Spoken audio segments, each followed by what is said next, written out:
All right, welcome everyone to another episode of the Goonery Internet Talk Show, Sports and Entertainment. Here with my guy Cap, and today got a great guest for you. Got fantasy football diehards. Got Emil himself here to talk to us, and I might have butchered a little bit of that, so forgive me. Why don't you introduce yourself? Tell us a little bit about who you are and how we came to reach out to you. Yeah, I'm old, as you can see. Since it's a video, I can't fake that. So started doing fantasy 30 years ago, doing a magazine. So this last year was our 30th year of season of the magazine. What? Back in 1990 was the first year, and we actually have 4 magazines right now still, and are the number one producer of fantasy magazines in the world. And we started a website back in the mid-90s, modified the name. Football Dyers is the name now.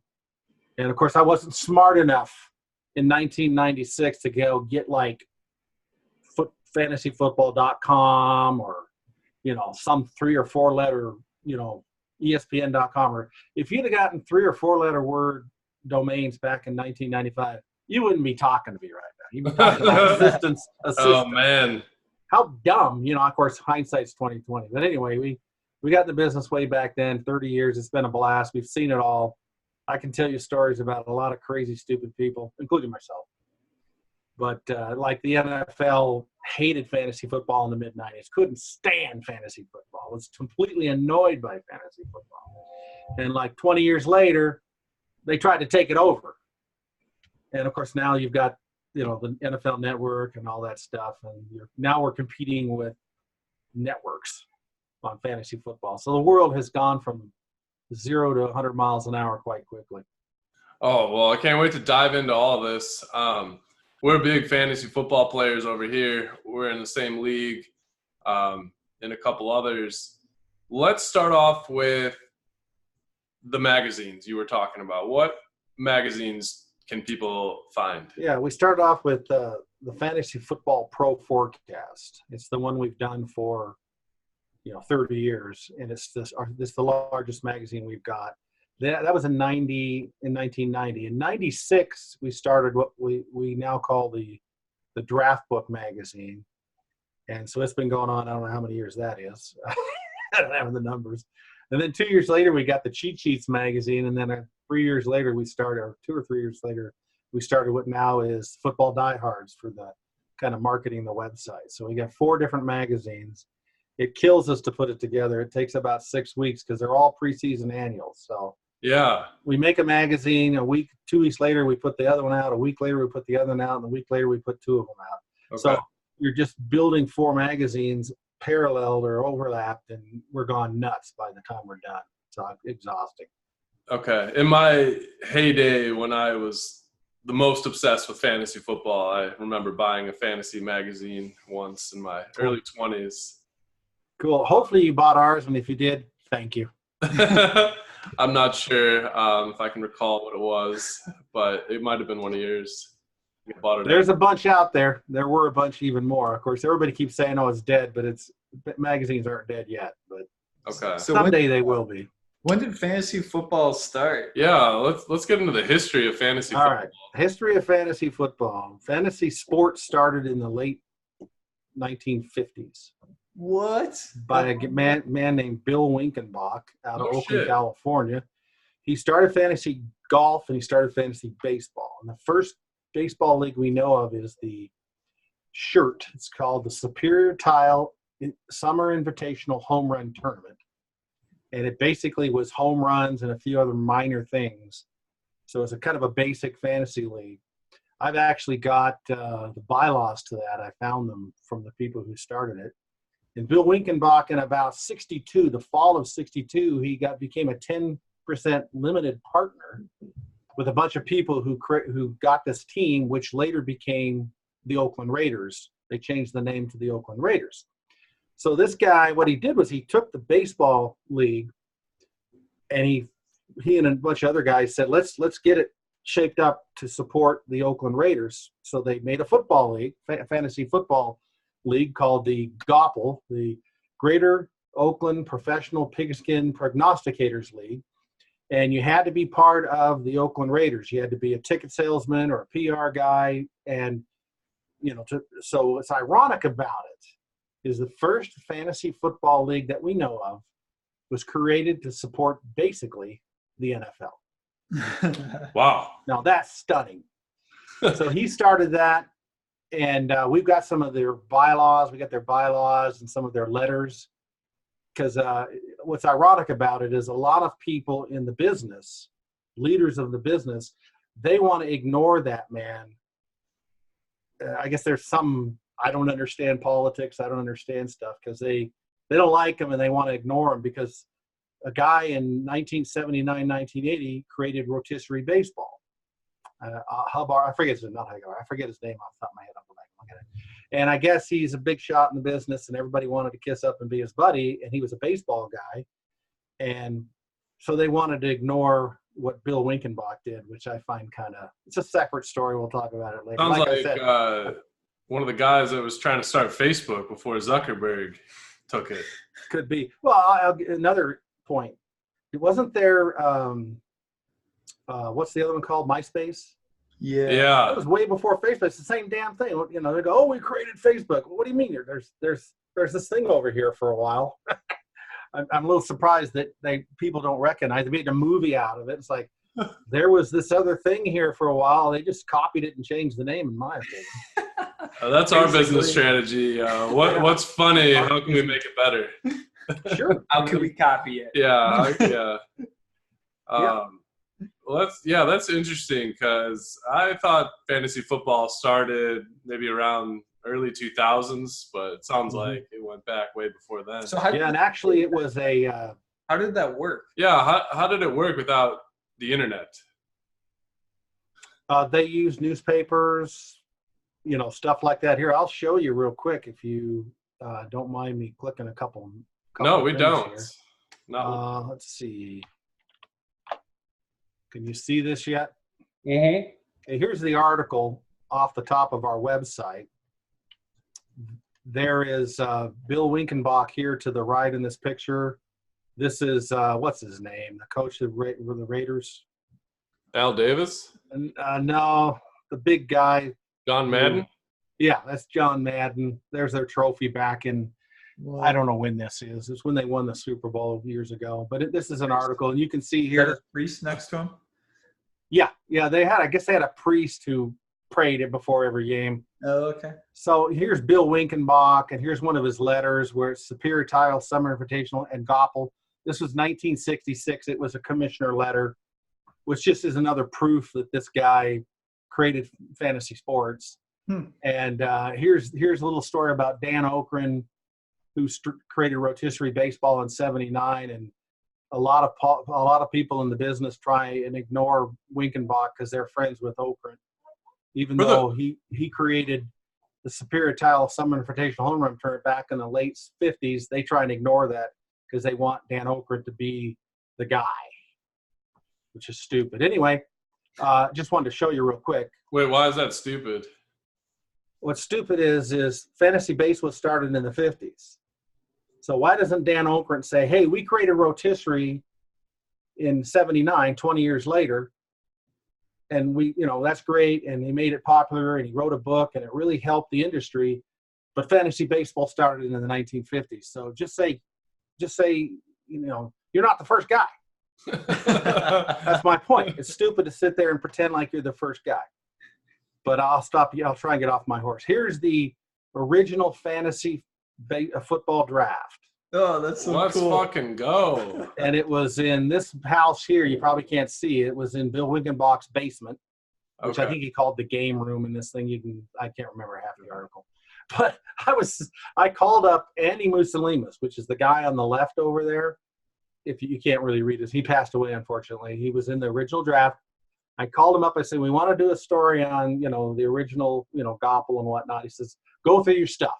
Go through your stuff. See what you can find. And he calls me the next day. And he goes, hey, Emil, are you sitting down? I said, sure. He goes, you'll never guess what I found. I said, the original fantasy football draft? Yeah. No way. Yes, and he sent me. I went down and met him, and I made a copy of it. And Who got drafted first?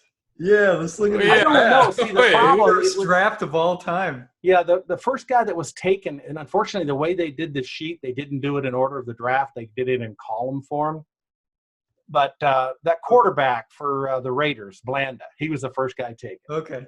And here he is over there. He's over here on the left, and he was actually taken twice because in their league, they took him as a place kicker, and you could take him as a quarterback. Oh, okay. Gotcha. And I'll just flip through here. Here's Musolimus in this middle picture to the left of Tom Flores. And he owned a thing called the King's X where they did all their games. And here he is down here where he won a league. And they used to draft at Francisco's too. They still did the last time I talked to him. There was a guy who was like 95 years old who wasn't one of the original guys. But he was in it. And he would call me up and I would, I'd send him the cheat sheets. He was blind. So his wife would draft for him, read it off for him. And he just was having a blast. 95 years old and still drafting in the Goppel. And then one year he never called, so he passed away finally. But what a life in your mid-90s, still playing fantasy football. Oh man, yeah. Ironically, the beauty of all this is we got a ton of history on all of our origin, and that's kind of cool. And most of it's in that article. And maybe somebody started something earlier.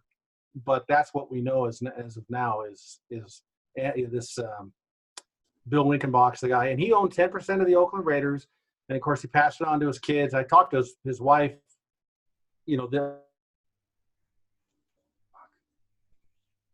about this time percent of the Oakland Raiders up to the last time I've talked to him, which has probably been 5, 6, 7 years ago. Pretty cool history. I had no idea. There was such a history on fantasy football. I'd hate to be that guy crunching the numbers every week. Yeah, you got to use newspapers. They just got, but their scoring was more basic back then.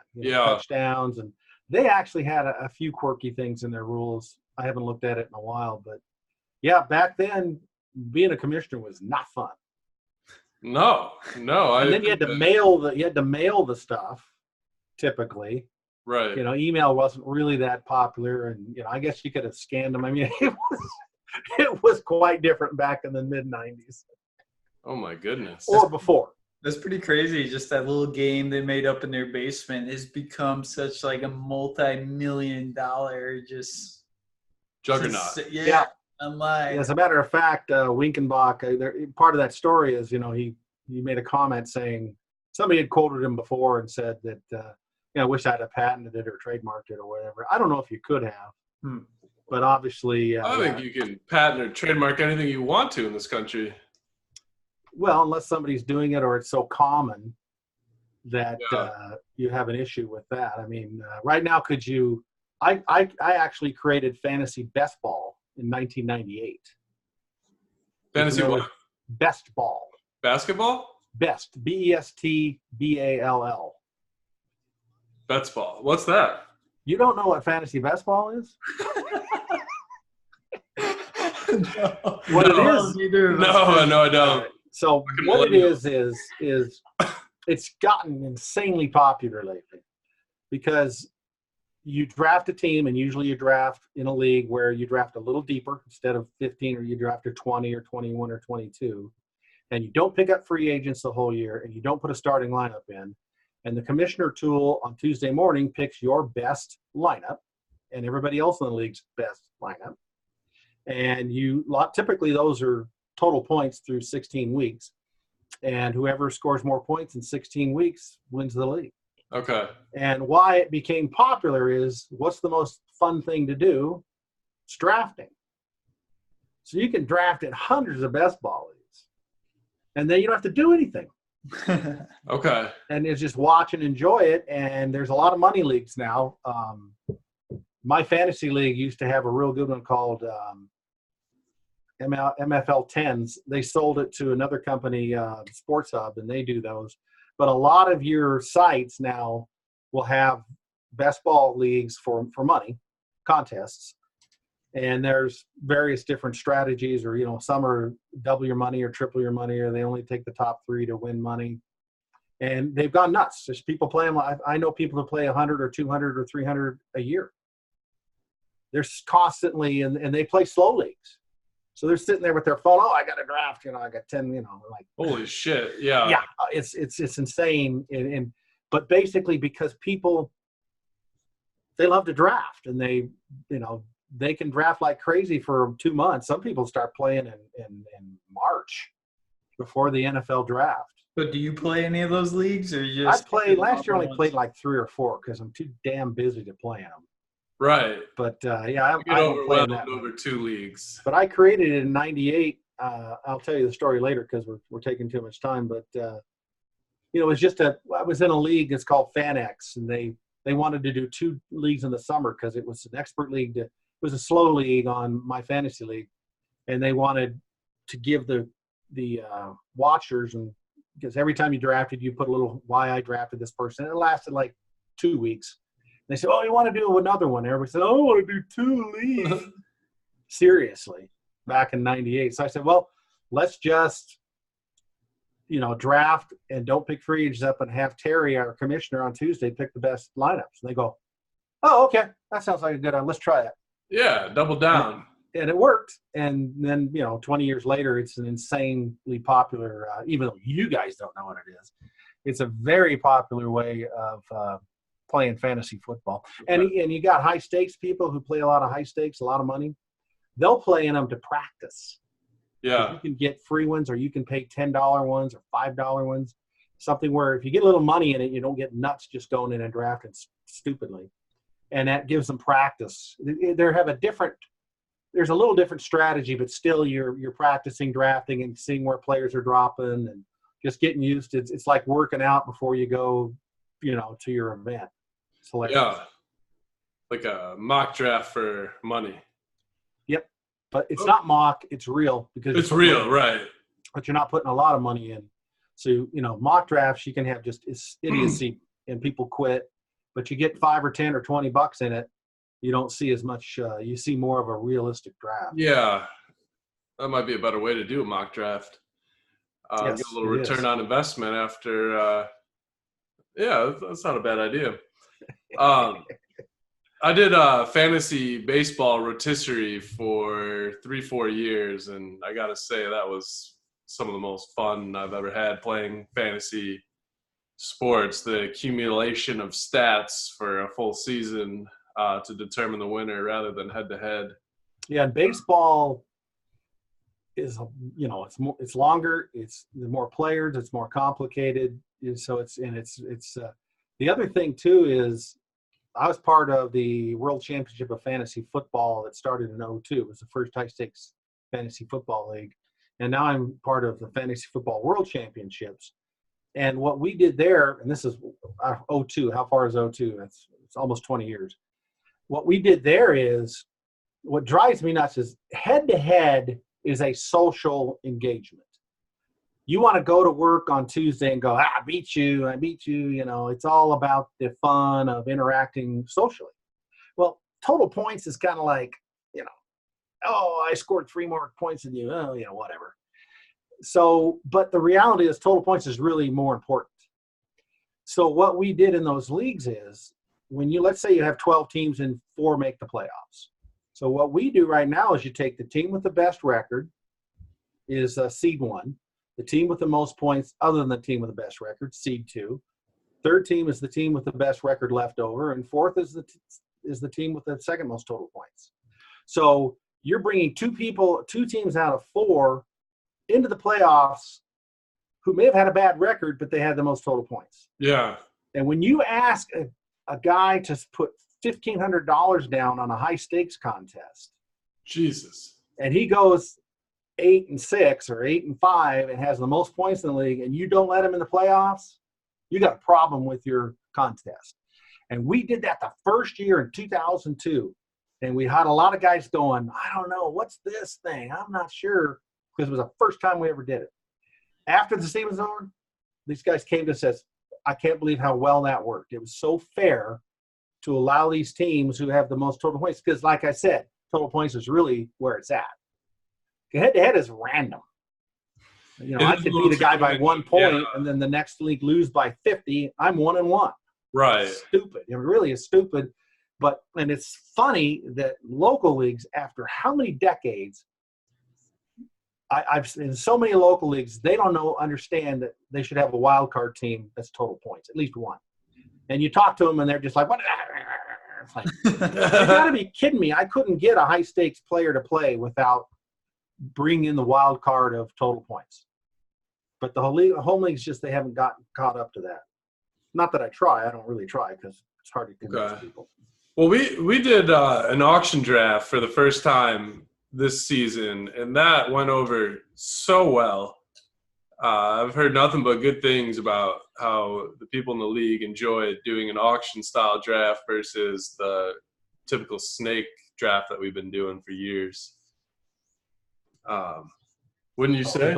Yeah, Yeah, sorry. I mean, it seemed like everyone liked it a lot. It was different. It was definitely different than what I think most people were used to. I mean, the one criticism was, it takes more time. But sure. So you're drafting and you're taking another hour. Seriously? You're going to be upset about that? Actually, I'm right with you guys because I've auctioned drafts since, whenever, late 90s.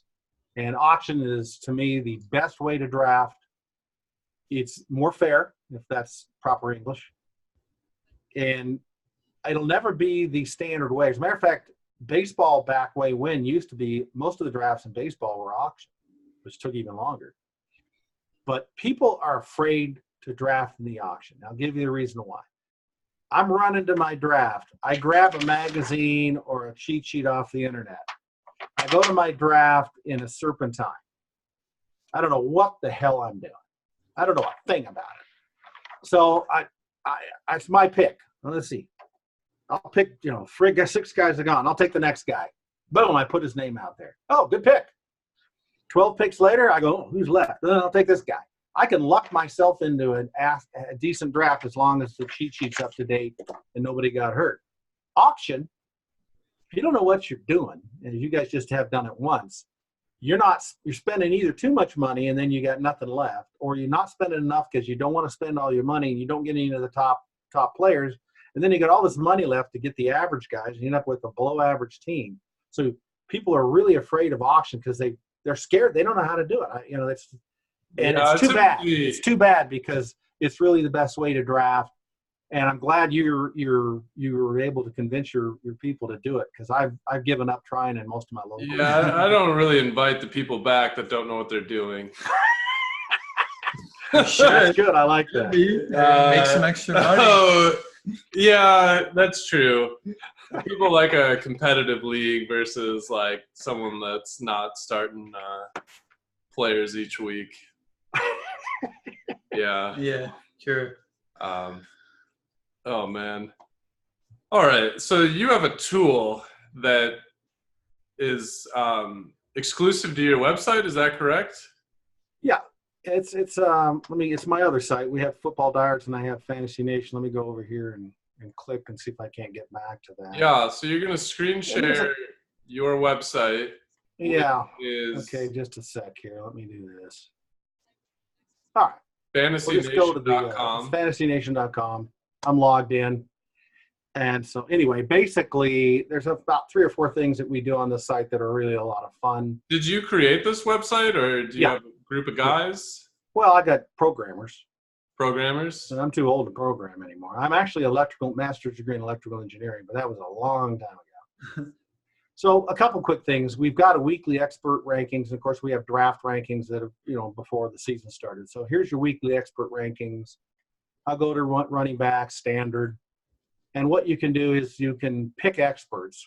We have a full of experts, and here's how they've been ranked so far year to date. And you can Wait, real quick. Who are these experts? Well, Ali Fontana is, these are people that have been in the business a while, and anybody can if you guys want to do weekly rankings next week, you can start doing them, and I'll show you how to put them on here.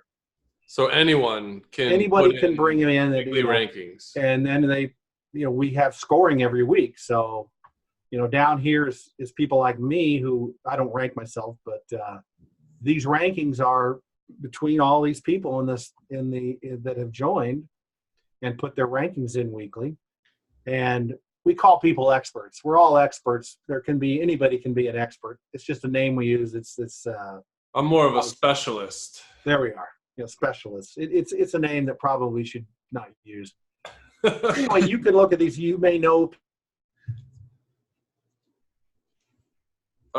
Wilson from 4for4, and I take Ratliff from Pro Football Focus, and we'll take Allie, and you have to pick 2 or more, and then I update it, and now you get the rankings of the running backs this week 11, with those people's average ranking, and you can see the best and worst, so you can see who's got Le'Veon Bell number 8. Yes, actually 7. Oh my! He's 8. He's 8 on the average. Yeah, that's.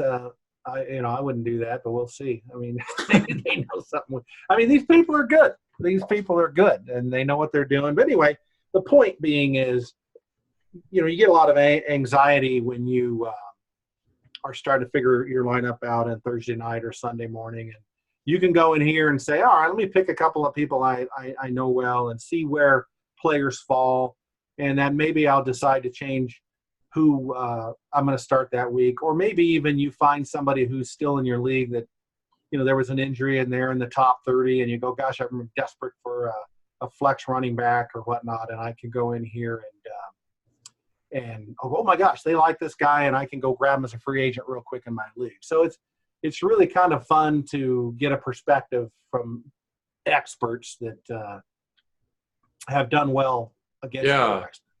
Now, the other things I got controversies all week. Like right now, I have no idea if I should start Kyler Murray, who's got a tough matchup away, or Jameis Winston, who's a turnover machine. But yeah, well, here, let's go down and see those people we picked. Here's Murray at 14, and he's pretty much even. Let's see. What was the other one you said? Jameis Winston. And he's 8. So I did plug in Jameis. So yeah, for those people that I picked, those experts that I picked, let me add a few more here. You can shave it down to just two people, right? But Winston still seems to be ahead of Kyler consistently. Not too far off, but they, one's 8 and the other one's 14. So. That's another, you can get that. It's another opinion. You're getting some opinions from people that have been successful with their rankings is the point. That's a cool tool. What else do you got on the website? The other thing we have is, and I'll go to my page, which is going to drive, you can register. We have a weekly free agent tool. And I apologize. I have 43 leagues of mine. So this page is nuts. So basically what you do is you can link your teams from ESPN, NFL, Yahoo, My Fantasy League, and CBS Sports. And you upload them and update the roster. And then you can come down here and say, all right, let me select my leagues. And let me grab Josh Allen, quarterback, and let me go down here and hit the find button. And it'll go through these leagues and tell you whether he's available or not. So in this league, he's taken by Rispos, and this guy's taken, and here he's available. So quickly you can determine, let's say you got 5 leagues. So you don't see mine is a bad example because I got 43 leagues. So you see the 5 leagues, and maybe he's available in one. So you can immediately go to that league and put a bid on him or pick him up on Sunday morning as a first come, first serve. So it's a really fun tool, especially if you got 3 to 5 or 10 leagues, it becomes invaluable to give you what you're going on in your leagues. Because you want to go look for that guy in 8 leagues and log into 8 different leagues. God no, you're just going to get bogged down. Right.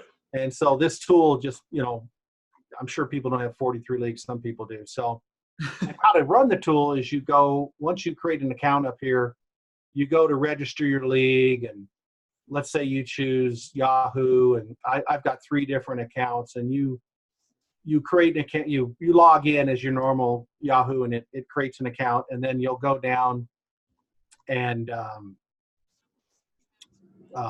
you'll see all your leagues. Notice all my leagues, and see the check box here. I've linked. So if there wasn't a check on them, I've linked all my leagues here in this. You check the box and hit register your league, and it takes a few seconds, and it pops up and says you've registered your league, and then it has your league in, so you can then do your free agent search. And then you also, when you do your free agent search, you can, every Tuesday morning, the system will upload your rosters after Monday Night Football.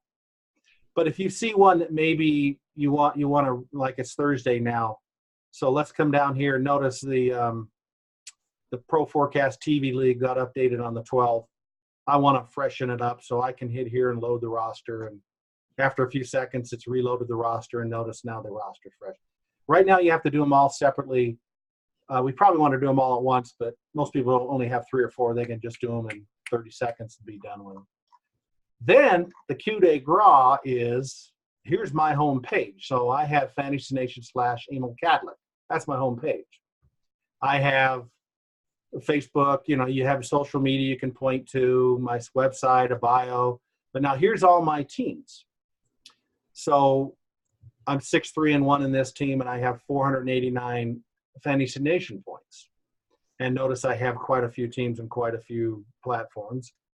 And at the end, I have 7,839 fantasy points. That ranks me. And right now, I can't show you the ranking because I don't have officially it up. But we have then a national ranking for everybody who's registered in and has linked in their teams. And so at the end of the year, we're going to have a Fantasy Nation champion who's got the best scores around the nation in their local leagues. Awesome. What's the prize? There is no prize for that yet. But the expert rankings I showed you before, the top expert rank in draft gets $1,000. The top expert rank in the weekly gets $1,000. And then in the weekly, you also have the best person who did running backs, the best person who did wide receivers, tight ends, and quarterbacks. They all get, I think, it's $200 for those sub. Now, Fantasy Nation, once we get it going and really get it national, I'm sure we'll probably put prizes on that too. We broke it down. We're breaking it down into city, state, zip code, and nationally. And also we've got rankings where you may have 43. Somebody may have 200 teams, so they're gonna probably win the damn thing. Somebody who just gone nuts and has too many teams. So we have a ranking for that. Then we have a ranking for your top 5 teams. So on mine here, we would just take these top 5 teams and total that up. And that's more reasonable to people who don't have a ton of leagues. And we also have a ranking for just 2 teams. So we've kind of mixed that in there because we don't want just the championship to be some guy who's got 1,000 teams. No. Get my point? Yeah. Does that make sense? Yeah. It's how crazy. Do you decipher between, do you do like an average? To get the fantasy points? Yeah. Well, like this is 6-3-1 on this guy. I can't tell. You probably can't see that well, but 6 point, wins, you get a certain amount. Ties, you get half. And then you get points for how well you did that week in your league. So let's say you lost to the number 1 guy, but you had the second best totals record. You're going to get a significant amount of points because you had the second points that week. So you get sugar. If you lose, but you have the second best points, you're still going to get a significant amount of fantasy points because you scored well. Okay. If I finished last in that week, lost, and only scored the least amount of points, you'll get a little bit of points, not much. And so I don't have it in front of me, but I have a scoring system that, tries to balance wins and points. And then you accumulate your points. So we're in week 10 weeks here, and this guy's got 400. I got 489 points in that league. Probably don't do very well in my leagues. I don't have enough time to run all these rosters. But that makes sense? Yeah.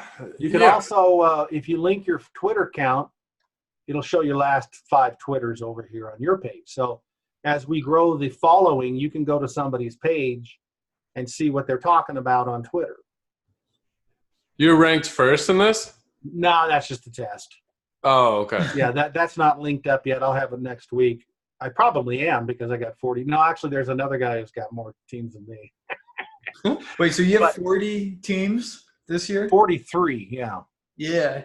So do you find it hard to like keep? Oh, I don't manage them. I mean, I barely. Mainly, a lot of them are to test the development of Fantasy Nation. Oh, okay. So I've got all these leagues, and I barely go to half of them or a third of them. I got a few that are, I care more Well, about. your website probably makes it easy to keep up with everything. Yeah, it does. But right now I'm kind of in development, so I'm neglecting my teams. So yeah, it's going to be a fun site, and we've been enjoying it. And Are you guys going to turn this into an app for the phone?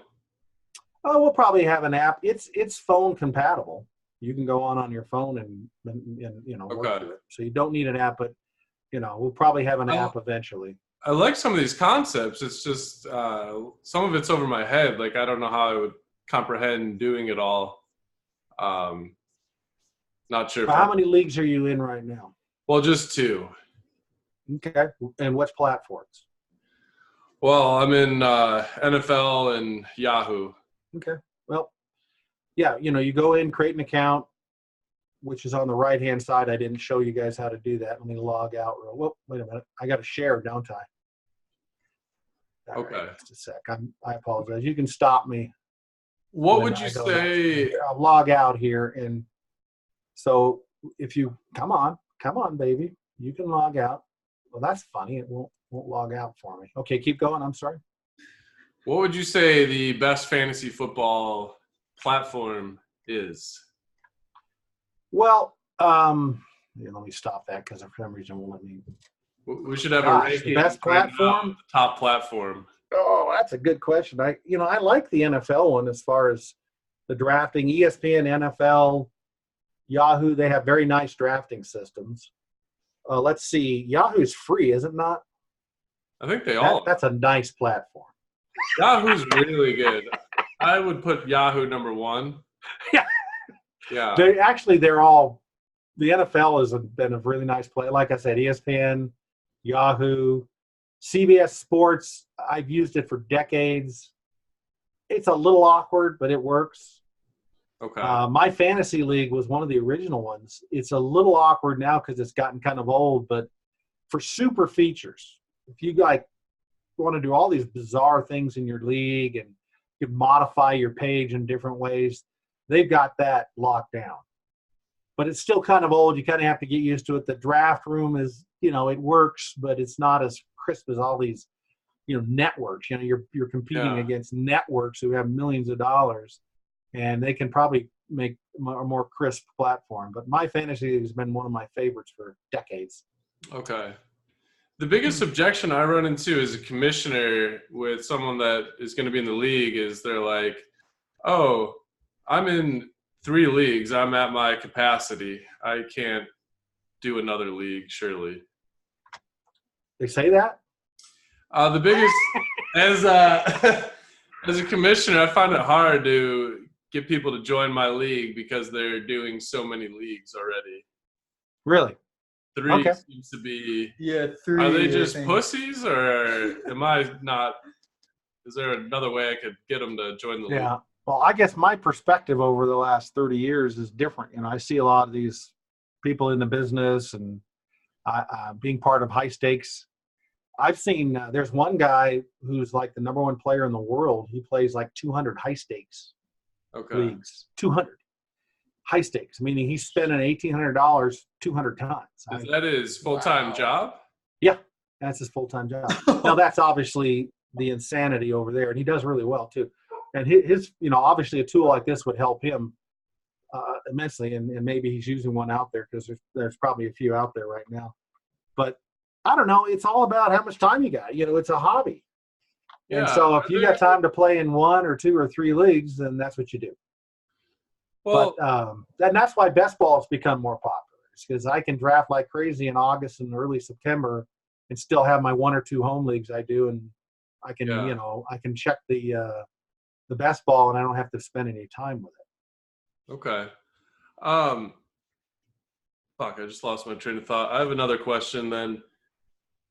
We'd like to hear your perspective on a trade that we recently did. We want to know who you think got the better end of the deal. And is this a season long or a dynasty league? This is a season long. We are we can't afford to do the dynasty leagues. Not at this point in our lives. But what was a PPR standard? Half PPR? It's PPR. Got it. It's everything's standard. It's a 10-man league. Okay. Actually, we do have an extra wide receiver position because it's a 10-man league. Sounds good. So is it 1, 2, 3, 1, 1, 1? Wait. 1 quarterback, 2 running backs, 3 receivers, a tight end, a kicker, and a defense. And then flex, 3 receivers, 2 running backs, flex, tight end. Okay, that's a pretty good roster or starting lineup. Yeah.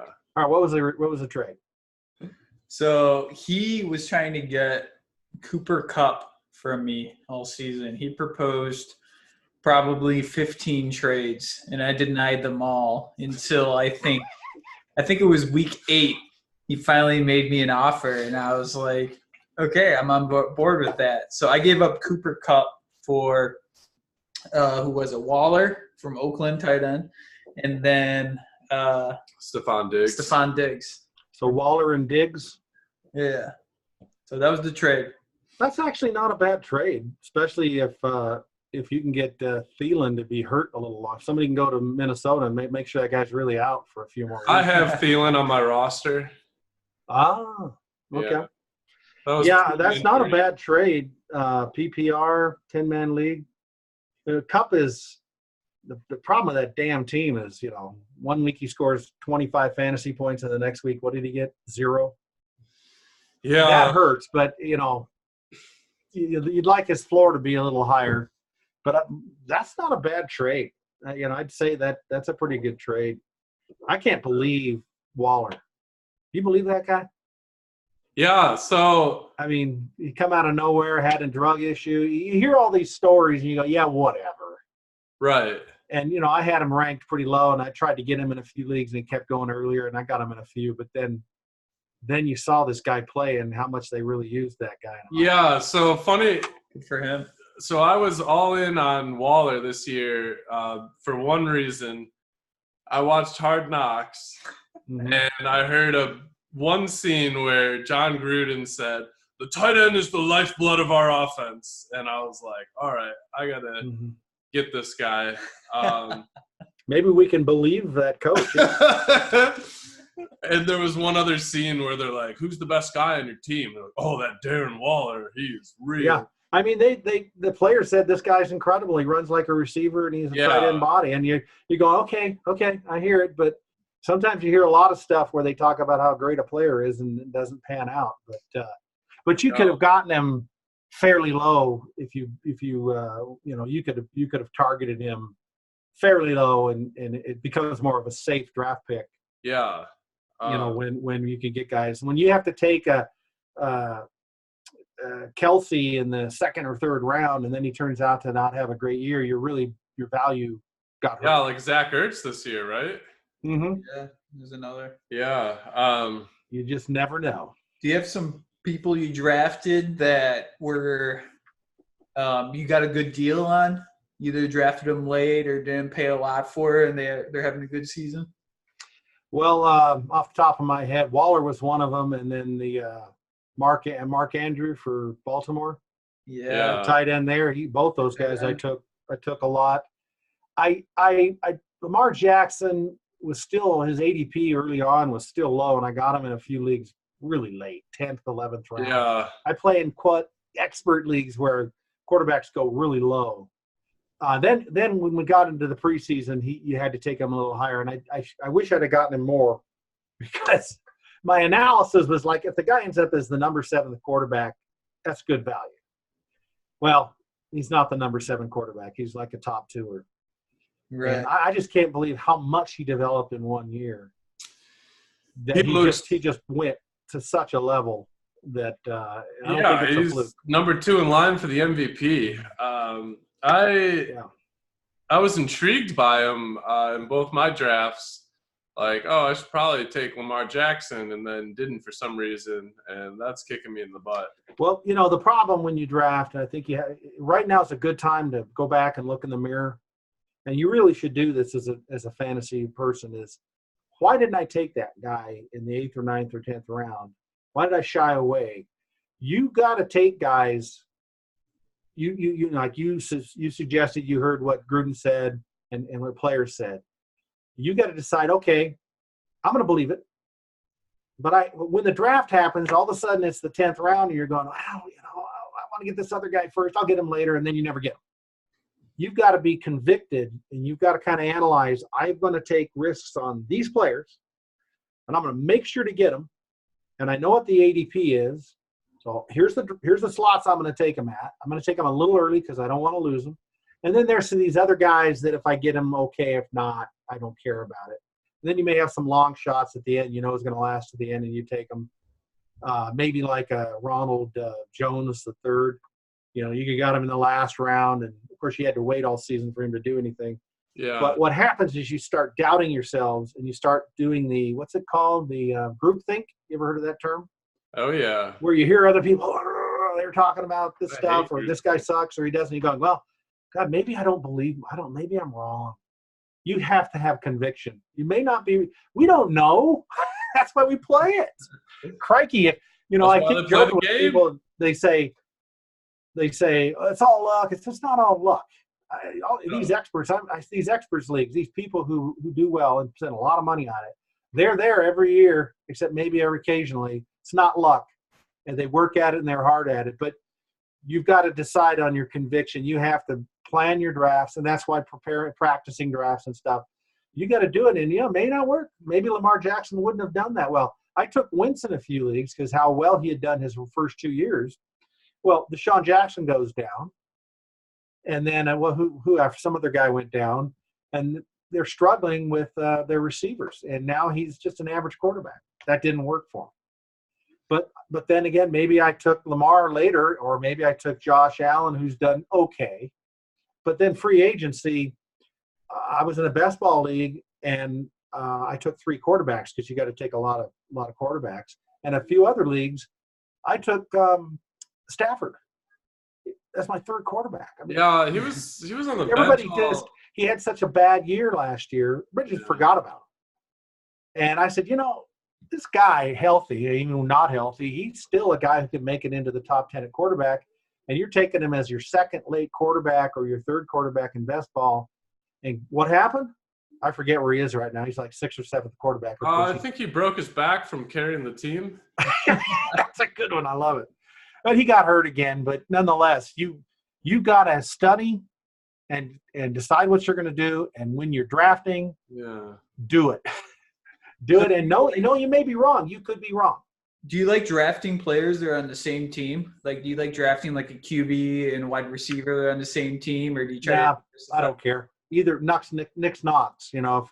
If I'm in a position in the draft where I took a receiver in the 3rd round, like Cooper or whatever, Amari Cooper, and then all of a sudden it's the 12th round, and I'm waiting on quarterbacks, and 13 quarterbacks are gone, and I'm like, all of a sudden I'm going up. Dak's the last guy left.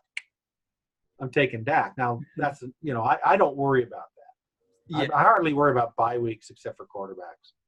And a lot of people in like rosters of only 15 or 16. I don't know how deep is your guys' roster. 15, and you only have 10 managers. Yeah. I know a lot of people that only take 1 quarterback. Yeah. And when bye week comes, they'll pick a guy up and maybe, cut their quarterback or cut somebody else. Yeah. And, if you got a top quarterback, obviously you're not cutting them, but they will not take a 2nd quarterback. But in the high-stakes leagues where you have 20-man rosters, most of them are taking 2 quarterbacks. Yeah. Wow. A 20-man 20-man roster? That's crazy. I was in a best ball, not a best ball. I was in a league. Was it a best ball? Yeah, it was a best ball. Excuse me. It was a no cheat sheet 26-round best ball league about 8-9 years ago. It's 30 seconds to take your picks, no cheat sheets. So all you could see was the board in front of you who had been taken. I walked into that draft and put a blindfold on. And I drafted 26 rounds with a blindfold on. And that was one of the most funnest times. The people were flipped. I had people come back afterwards and said, I was going to leave after the first round, but when you put that blindfold on, I said to see what would happen. And I didn't make a mistake to the 21st round. That's hilarious. Oh man! But what you realize, I was practicing with my wife, and I gave my wife a 300 overall cheat sheet, and I laid on the couch, and I said every 12th pick or so skip, so I could see if I could remember who was missing. And I practiced for like 3 weeks, about 3 or 4 times a week. And I was sitting on the couch, and I was putting the towel on my head, and I thought, wait a minute. I could do this blindfold. I'm doing a blindfold right now. I just don't have my eyes closed. Because I didn't have a board in front to see. And if you think about it, when you draft, it's the 12th round and somebody says, Peyton Manning. By blindfold, you don't have like cheat sheet. I had a blindfold on. You had a straight up blindfold? I had a straight up blindfold on, yeah. How'd you know when to pick? I told we have facilitators at the draft, 2 facilitators. You ever heard of facilitator? No. It's a U-shaped table around a big draft board, and everybody sits around the U-shaped table, and then some have co-managers. And they say, team 1, you're on the clock, or, So I told them, don't say people's names, say team 1 through team 12. I was team 7, so I could know, 12, 11, 10, I'm getting close. I said, please do that. And then later rounds, it started getting noisy, and that's when I made the mistake. I couldn't hear when. So they just say, team 6, you're on the clock. I'm team 7. I got, I know when I'm drafting. Then they'll say my name when it's my draft pick, or team 7, and then I draft. It was really, I wish I could do it again. I'm too old now. But what's your fantasy football team name? Sam Kinison was right.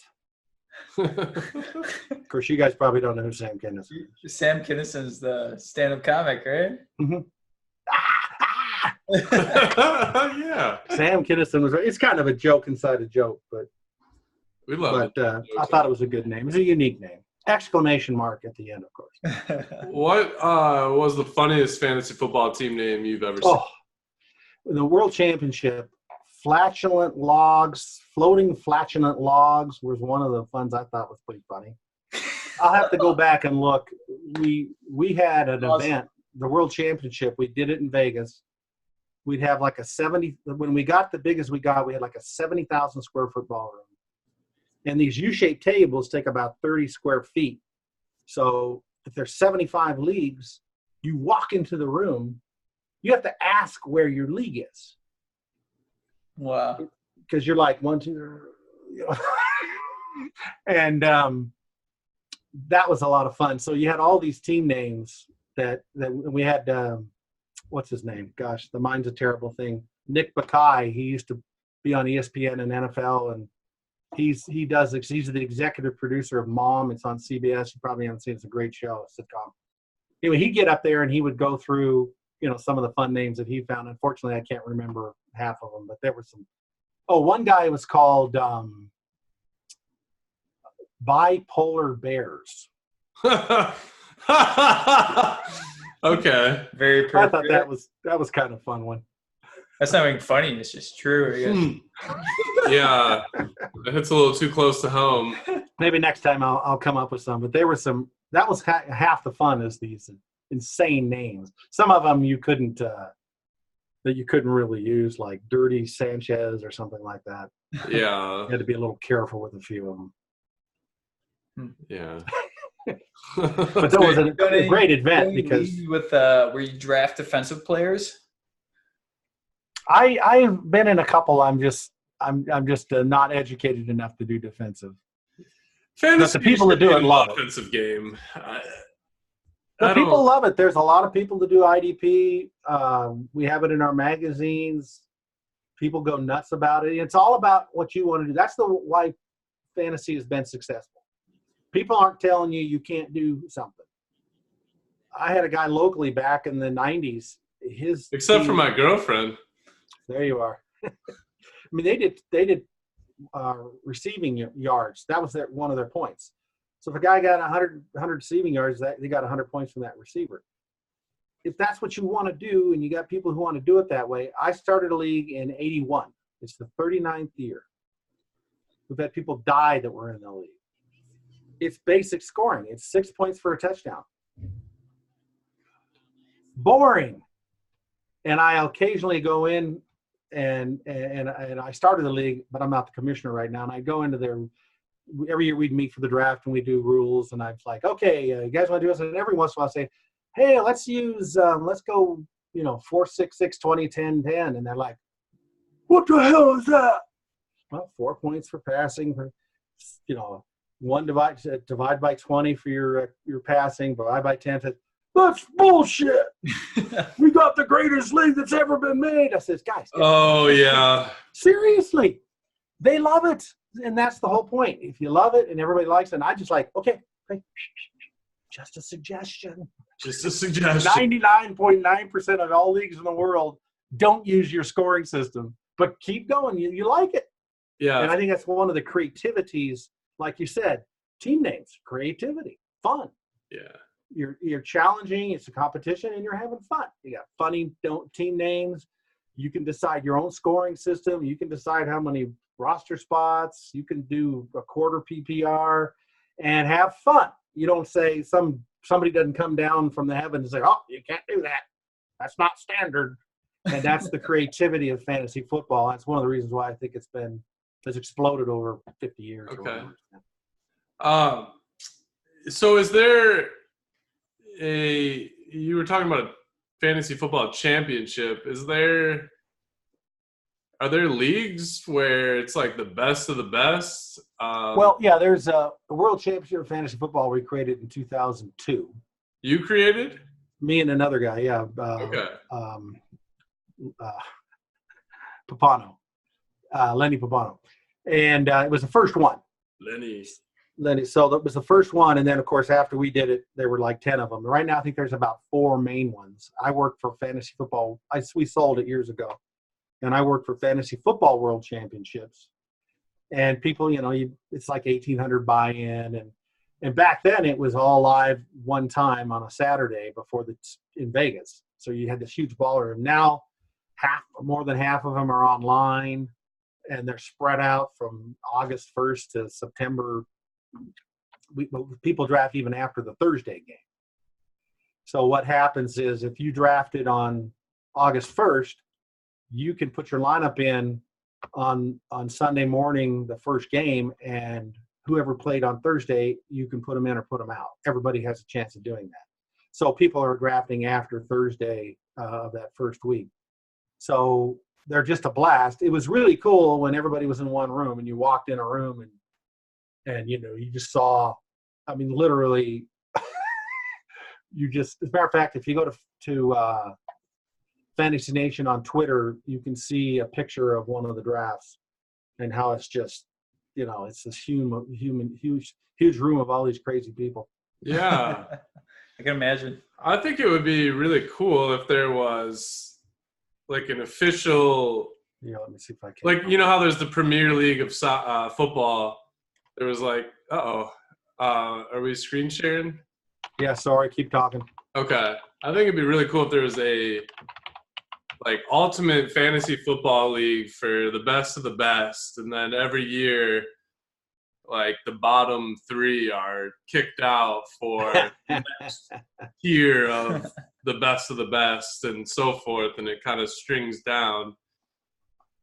But that's contrary to, you have World Championship of Fantasy Football. You have other high stakes contests, and of course, it's kind of hard to try and, of course, Fantasy Nation's rankings kind of does a little of that, but it's more local leagues. There's a picture of, it's not the greatest picture. It's cut off a little bit, but that kind of shows you how it's. That was, I think that was at the Hilton in Las Vegas, the World Championship of Fantasy Football, probably in around 05, 06, 2005, 2006. So if you notice the U-shaped tables and the big boards, yeah, and that guy in the middle, he's a facilitator. He's got a clock in his hand, and everybody drafting around him. And some people have co-managers, so it's 12-team leagues. But there may be 18, 19 people at that table because you have co-managers. Man, how do I get there? That looks awesome. Yeah, how do we get there? Well, go to, I guess, if you just Google FFWC, you'll find it. And it's not like that now. All of them are these small things. You go in and there'll only be 4 or 5 drafts going at the same time. Because back then they all happened Saturday before the season started, despite the Thursday game. And everybody was there. There was no online. And it was just too much fun. I wish we could still have it that way, because walking into that room was just, it was just really a blast. They actually did HBO did a special on it, like in 2003, I think it was. Oh, wow. I wonder what it was called. It was that Brian Gumbel and what's that? There's a name for their show, Sports something or another. And it's still around, I think, but it's probably on the internet somewhere. I got to go here in a couple of minutes, but yeah, no worries. Sorry, I get to babbling. You get me going, and no, it's interesting. Words. We got to learn the history, see your cool backdrop, your cool fantasy tools, learn a little bit more about the sport we love so much. And I'm so proud of you guys for doing auction. Oh, tell all your other 8 guys, good job. It makes sense. It really does make sense. I wish more could. I mean, it's sad they don't, because it's such a beautiful way to draft. And I still in an auction league I've been in for decades. And I don't really do that well in it, but I love it. It's really, when I leave an auction draft, it's like I'm so jazzed. It was just so much fun. It was just a blast. Yeah, I just can't wait. Despite it being another 45 minutes. Crikey. Seriously, you wait all year to be in your fantasy draft and you bitch because it's 4 hours, not 3. Seriously? Oh, man. Man, go look in a mirror, man. We should do a separate content piece about just all the bullshit that goes into organizing one fantasy draft. Yeah, that would be hilarious. All the common complaints. Yeah, just, I can't make that night. Or we're drafting. Yeah. People showing up late and calling, where are you? My internet connection's bad. Yeah. I was in the draft. These guys are just assholes. Local league, my kid got me in. They're all 29, 30 years old or so. And this one guy, they love to just like shit at each other. And I'm sitting there quietly, and I said something snarky to them for some reason. He said, "Oh, ESPN cheat sheet, huh?" He says, "Who the fuck are you? You don't got anything in this league." And the league commissioner goes, he just won last year. Oh. Sorry I used the F word, but talking smack to the champ. Not smart. I won 2 years in a row. They hate me. But it's a fun league. It was just kind of funny how they're strange guys. They're just and they're just kind of stupid. Yeah. I don't really like that, but maybe it's because I'm 62 years old. They sound like a bunch of punks. Yeah, I mean, they're having fun. That's how they communicate, but I think they're a little over the top, in my opinion. It may very well could be. Well, great, guys. I apologize. I got to run. This has been a blast. No worries. Yeah, we appreciate you coming on. If you want to plug anything else, or if there's anything else you have to say in the last minute. No, that's good. Yeah, go to Fantasy Nation and have a little fun. I think it's a great tool. Yeah, awesome. Love to chat more rankings with you at some point. Yeah, we can get back and do some more shows. That'd be fun. Yeah, awesome. Well, we appreciate it. Have a good night. Yeah, my pleasure. Talk to you guys later.